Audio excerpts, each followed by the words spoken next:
শোনো, একটা পুরুষ মানুষ যখন একা থাকতে শুরু করে, যখন সে অভিযোগ করে না, যখন তার সঙ্গে যা হয়ে যাচ্ছে, যে এই আচরণই ঘর থেকে পাচ্ছে সেটা নিয়ে কারোর সঙ্গে মুখ খোলে না, যখন তার ক্ষুধা পায় কিন্তু খাবার চায় না, যখন তার মন খারাপ হয় কিন্তু বলে না কারো কাছে, যখন তার জ্বর হয় আর আশাও করে না যে তার কপালে হাত দিয়ে কেউ দেখুক, সে কিন্তু পৃথিবীর সবচেয়ে ডেঞ্জারাস মানুষ, জানো তো? তার কোনো কিছুর জন্য পেছন ফিরে তাকাইতে হবে না। তার কিন্তু শিকড় থাকে না। সে যে কোনো কিছু করে ফেলতে পারে, যে কোনো জায়গায় যেতে পারে, যে কারোর সাথে মিশতে পারে, যে কোনো কিছু জয় করতে পারে, যে কোনো কিছু ধ্বংস করতে পারে।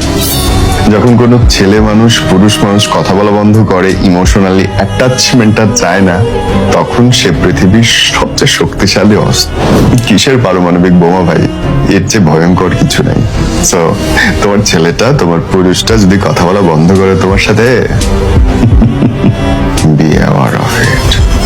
He is a machine gun. He will kill and destroy everything.